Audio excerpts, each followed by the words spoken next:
friends, buckle up. We got some mini reviews coming today. I am excited to share these with you. There are some things that I've had on hand for a little while and I'm like, I need to do a video on this or that, but I just hadn't yet. So I thought, let's just cluster some products up and give you several reviews in one. And as I sit here today, I've got my base makeup on. I first put on the Maybelline Perfector 4-in-1 in light. So I just love dabbing that stuff on. It gives a pretty gentle, thin, lightweight glow. My foundation today, I used my Wet n Wild Bare Focus Niacinamide Skin Tint for concealer, Revlon Color Stay Flex Wear. I set that with Maybelline Fit Me. I have been doing the strategy of like all the liquid / cream steps and then setting like I did in my last video. I've been doing that a lot. But today I'm only using powder blush, so I kind of went about things the usual way. And I used some Laura Geller Balance and Brighten just setting all over my face and Laura Geller Bronze and Brighten as my bronzer. And I did my brows. So now we are here and we're going to talk about the first thing I'm going to review. So this is the product that made me get more choosy about the things I'm trying and reviewing this holiday season.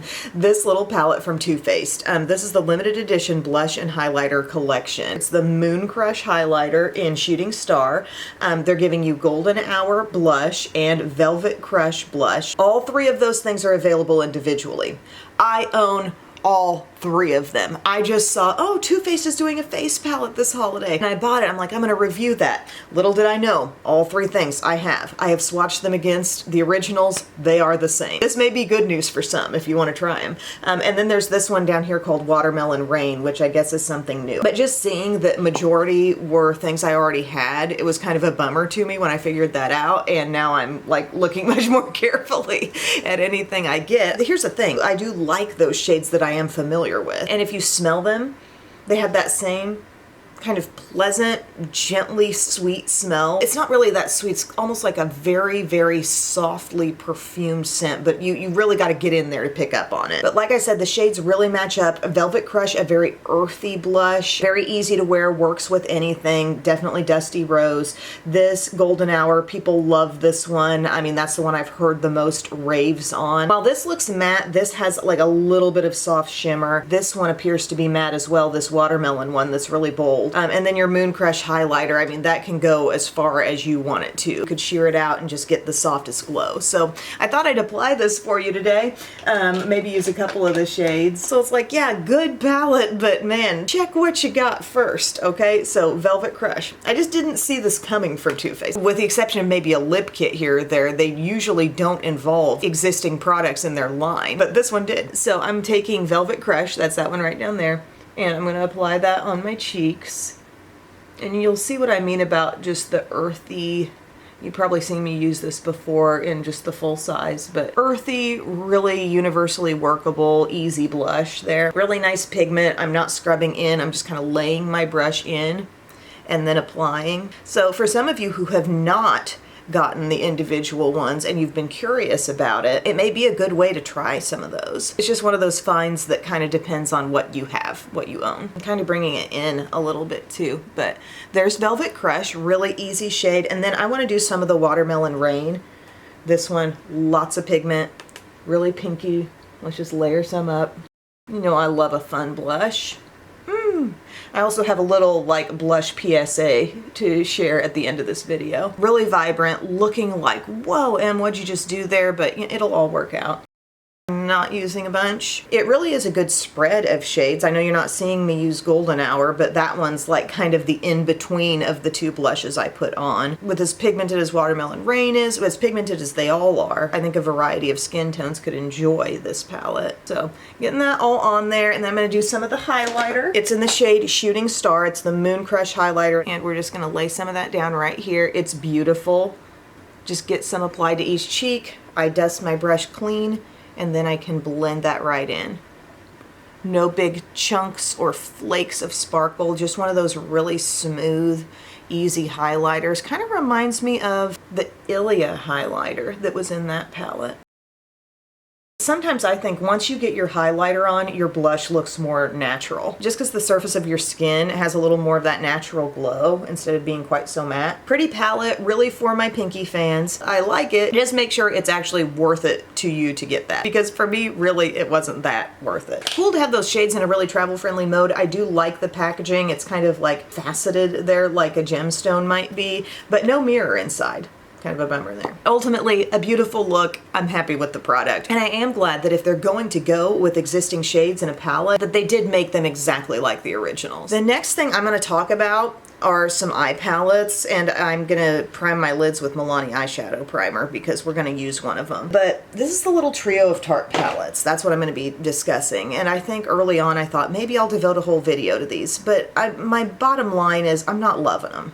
I've been experimenting, I've done looks with each, I've done multiple looks with each. I've documented at least one look with each. Cute? Yes. Nice packaging? Yes. But take your mind out of the whole, this is a 3-pack idea. Would I seek out any of these palettes as freestanding palettes? Probably not. I'm talking about these. They're all gold and they all have a little different pattern on the outside. I like that they're like firm, well-made feeling palettes. We've got a mirror inside and we've got 8 shades in each. The big takeaway here is they're giving you 4 mattes, 4 shimmers. The shimmers are all highly, highly shimmery. Just bounce off the wall kinds of shimmers, and they've chosen to do it that way in all of these palettes. So this is the one called Bejeweled, and it's like your really standard neutral palette. They do give you like this dusty kind of navy in here. You got a bronzy shade, but I would have to label this one the classic neutral. Then we have this one with this exterior. This is called Gilded. This is more the warm neutral, kind of a burgundy shade, a lot of depth, but not a lot of mid-tone. And it's really a lot of darkness in that first one that I showed as well in terms of the mattes, like really dark. You are getting this cream shade as a highlighter. This is matte, but a lot of matte depth and then really super, super metallic shimmers in there. And then the other palette included has that exterior. It's the one called Elegance, and this is your purpley palette, pinky purple, I should say. Here they're doing better about giving mid-tones among the mattes, but again with shimmers, like everything's just so absolutely really highly glitzy, and I would love if they would have used a little middle ground, I guess, because from a value set perspective, you're like, wow, you're getting 3 palettes. That's a really good deal, and they're from Tarte. That's what draws you in. That's what drew me in, and I thought maybe this is worth trying. But really getting my hands on them, I found that they weren't that easy to use, and looking at each one, I'm not seeing it and thinking, whoa, that's something I'd completely seek out on its own. If we're talking like what did Tarte do best this holiday season, this little booklet here, this one from QVC, if they still have it in stock, I'll link it below. Love what's happening in here. There's so much going on. I've got my full video on this. I love those eyeshadows in there. I mean, yeah, it's kind of Tarte basic, but they're really good and they're really workable. It's just a well thought out blend of shades. And I feel like in all of these, they're just trying to put those glitzy statement colors in that I don't always want to use those every day, you know? And then if you just wanted to stick with mattes, and let's say you just were using this, it's gonna be pretty dark if you want to just stay in a matte place. I get it. A lot of these takeaways might be like, oh, that's just your personal preference, but I am an individual with a YouTube channel. I'm just sharing my review. I'm going to go up to this shade here, this matte. We're using the Bejeweled palette. I do like the palette size. I like the size of the shadows in each. I like that there's a mirror involved, but I'm just taking that color and running it in my crease. These shadows feel also a bit more firm than what you're going to encounter in like the classic Tarte palettes, let's say Tartelette in Bloom, Tartelette Toasted, just, you know, those various ones.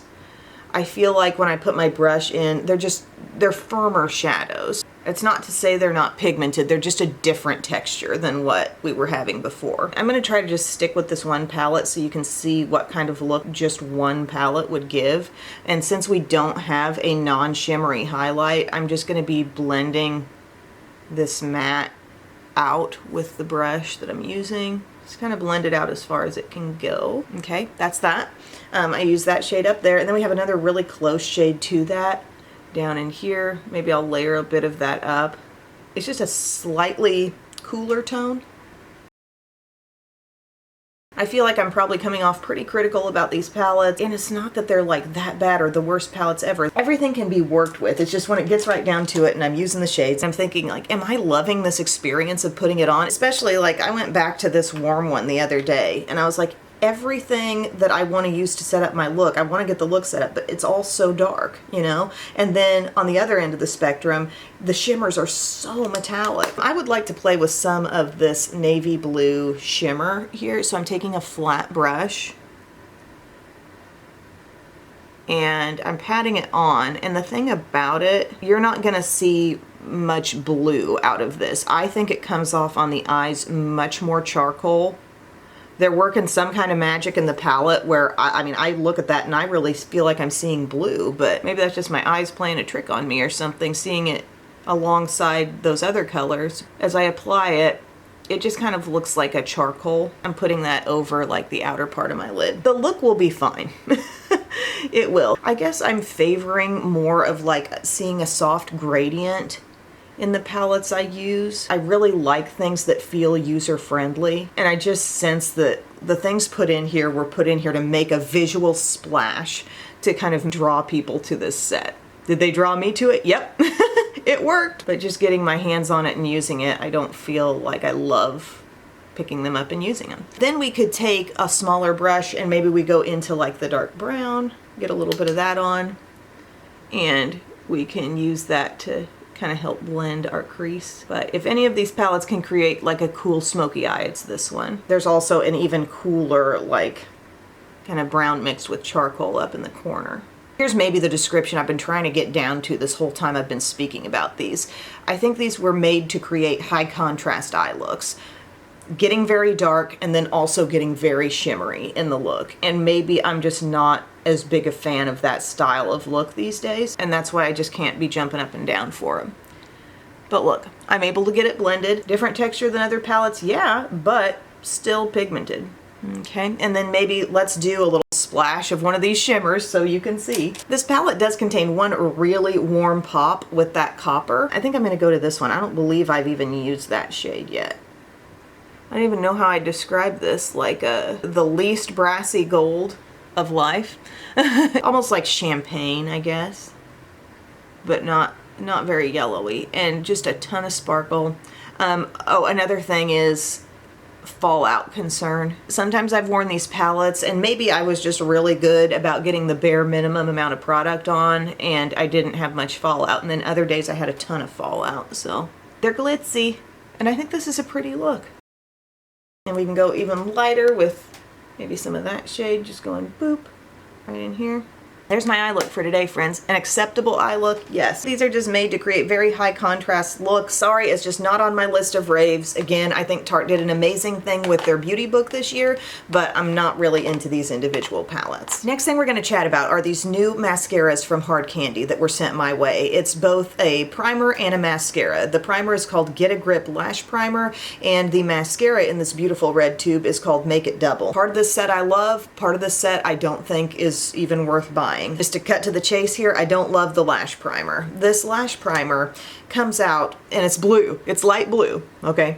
Cute, cute idea. You can see the slight pinch to the center of the brush, lots of short rubbery bristles, but not enough product, I think, really coming off on my eyes. Do you see how cleaned off this brush is?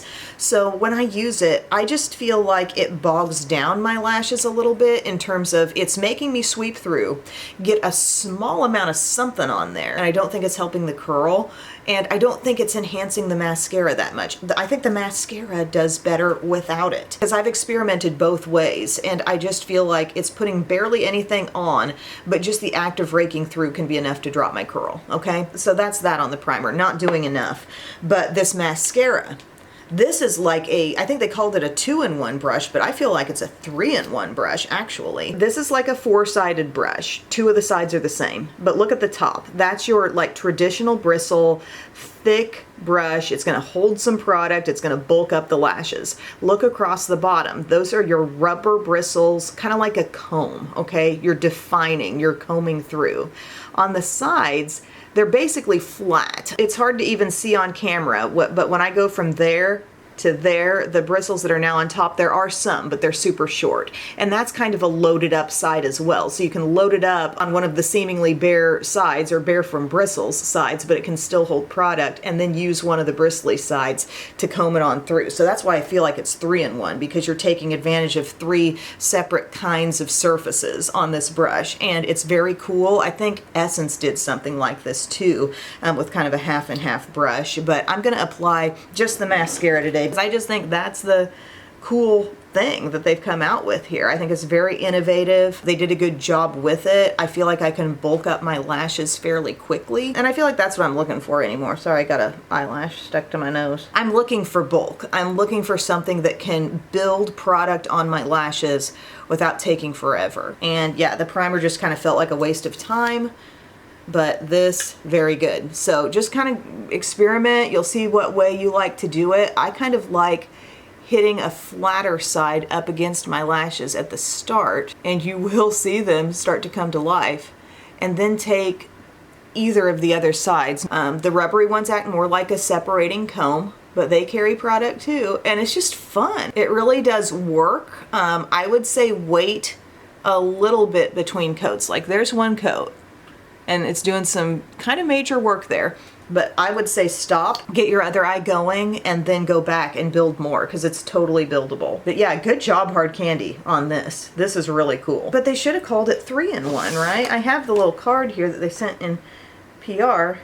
2-in-1 mascara cocktailing, lifts and loads and amplifies. And by the way, I did not put on any eyeliner today. I just went straight from my eyeshadow step that I showed you into this, just so, I don't know, maybe you could more clearly see what the mascara is doing. But here I am going in with the tip and the flat side, and then going to the really bulky side. I mean, that was just one quick pass through, and I'm already seeing lift off, you know? And get on over here, add some more.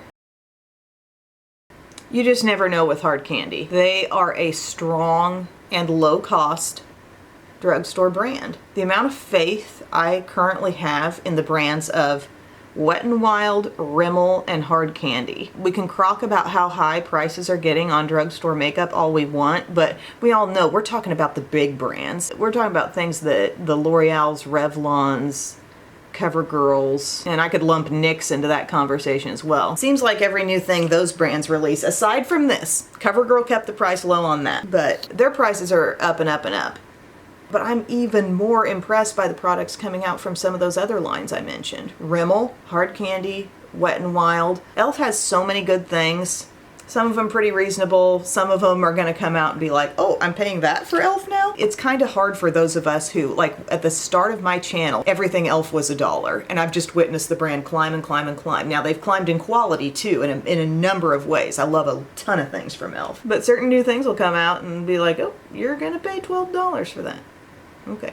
Rimmel and Wet n Wild and Hard Candy just aren't going to do that to you. I was just flaking away a little mistake I made over there. How fast does it dry? Kind of in the middle. It's not super immediate. That's why I kind of give a small gap between coating up the sides. My battery went out there for a second and I applied a little more, but that mascara is doing phenomenal. Thumbs up to this. I mean, maybe if you're super into trying out new primers and you think that's appealing, you could try it, but I just don't think it's worth it. I would just go here. Now we're gonna move on to a little lip conversation here and some stuff I was sent from Buxom. And it seems to be that they've got a collection of fall, like limited edition glosses. They say this is a fall limited edition liner in the shade Savvy Sienna. They sent me a Savvy Sienna, but I had this one from last year, so I'm not sure how limited edition that really is. But this liner is good, and this liner pairs well with all these glosses. I just want to show you. The format of these liners are like a teardrop shape, a thicker shape. There's the tone. It's like a deep, toasty nude, and then you have a brush on this other end, just like a classic lip brush that you can use to sort of blend it across your lips or whatever you want to do. Sheer it out maybe a little bit. I know one of my shades from Hard Candy is going to match up. Oh gosh, I'm totally out of First Move. I thought that would be the shade. Kiss and Tell is way too warm, and First Move is almost exactly like that. We turned off the camera for a moment to do some analysis here. So there's the shade. That's Savvy Sienna. That's the Buxom color right there. This shade we put on the Hard Candy Kiss and Tell. Too warm. Right below it, this one, that's Revlon Color Stay in Nude. Too pink. Also too pink is e.l.f.'s Cream Glide in the mauve shade. Too pink. But right down here, that's Hard Candy Boyfriend. That one is almost exact, okay? I thought First Move was gonna be exact, but Boyfriend is dead on. And it's cut the same, and it's got the brush on the other end too. So just know that if you don't want to get this. But this shade, and so therefore Boyfriend as well, makes a very nice pairing with these different glosses, okay? So I'm gonna put on Savvy Sienna so you can see what I'm talking about. See what the color looks like on the lips. I'm gonna do half, and then I'm gonna do the other side in Hard Candy Boyfriend. Savvy Sienna. Looking nude, not looking overly warm. My mistake on the shape of the Hard Candy, by the way. I said it was the same shape. It's thicker than maybe your skinniest pencil, but it's not a total teardrop shape. I'm sorry, my bad. I'm gonna put that over here. This is Boyfriend, so you can see. Didn't know this was gonna turn into a dupe conversation today, but here we are.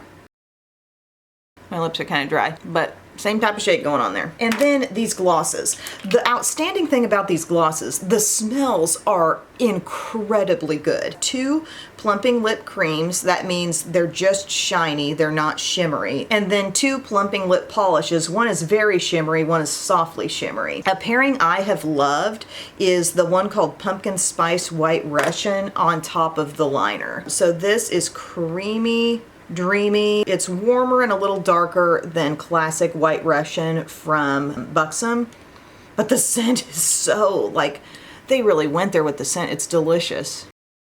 And also, nothing is cooling like a Buxom gloss. I literally will feel cool on my lips for hours if I haven't broken it down too much, you know, by eating or drinking something. Look at that creamy, perfect nude. I love that depth level. I love the tone, okay? And the scent, again, and it's a cooling tingle. It's not a spicy hot tingle. Buxom's just grabbing me with these, okay? So that's Pumpkin Spice White Russian on top of the liner. I'm gonna dab away the gloss, pretty much leaving some liner. And we're gonna go with the other plumping lip cream, and this is in Apple Cider Mule. It is giving us more color. It's looking rosy, okay? Kind of like a warm rosiness right there with that shade. Let's top it off. Oh, the scent! Oh, it's so appley. Like, I don't think I've ever smelled something with that real, true apple scent. It's so good, guys. Like, they nailed it. And to be more specific, yes, apple cider. So I'm just topping off. We've got that slightly deep neutral lip liner. Look at how pretty. I mean, I'd wear that any day of the week for any occasion. The shine is there. The cooling is coming right in. Just about 10-20 seconds after you put on a Buxom lip gloss. The refreshing coolness. Now, if you go out on a really cold day, if you're having like wind chill advisories, don't wear your Buxom gloss outside because the wind hits you and it feels even colder. We're not quite at that point yet here, but I love that shade. Scent is incredible.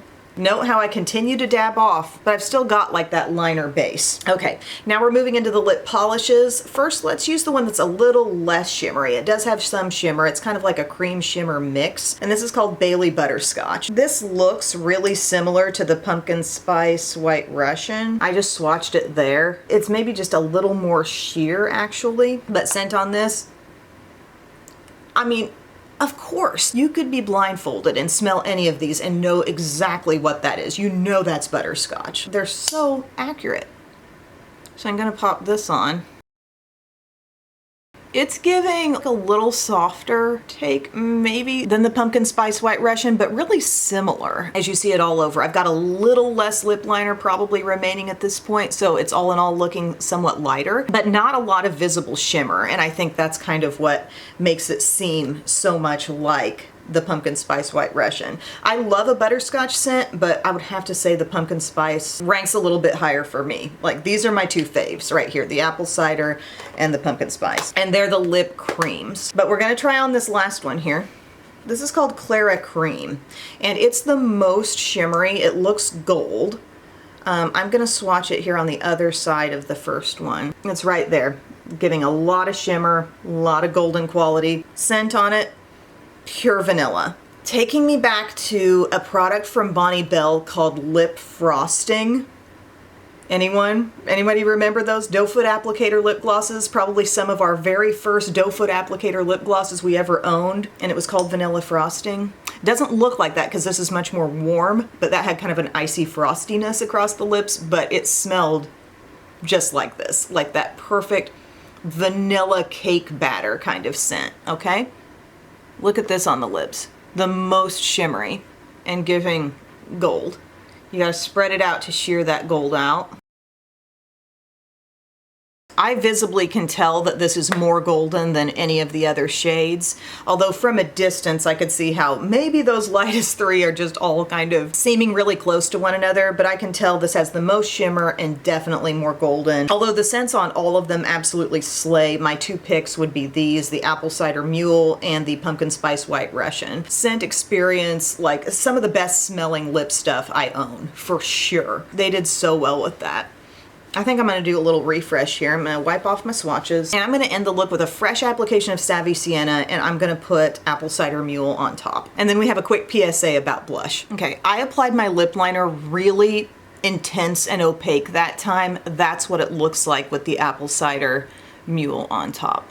Very pretty. And then I just wanted to chat for a second about your pigmented blushes. I've been playing around a lot with Shelby Ann's layering technique. I will link to my video where I went in depth talking about her idea of you should be wearing more makeup. And while there are some things from that video that I will not probably continue to do a lot of, like using 2.5 pumps of foundation as opposed to my general 1 pump of foundation, or like using quite that much setting powder, I don't think those things really benefited my skin much. But I really like the idea of layering up like all your cream steps and putting your powders on top, particularly when it comes to blush. This makes a huge difference. The staying power of my blush, anytime I use that technique, it's been awesome. But you can really ensure that your blush hangs around a long time if your top step is not merely just a blush topper, like let's say something lightly shimmery or something really soft, but use a blush that's actually really pigmented on top. So for example, in her video, the blush she recommended using, which I happen to have, is this color called Confident Pink. I used it in my video too, and it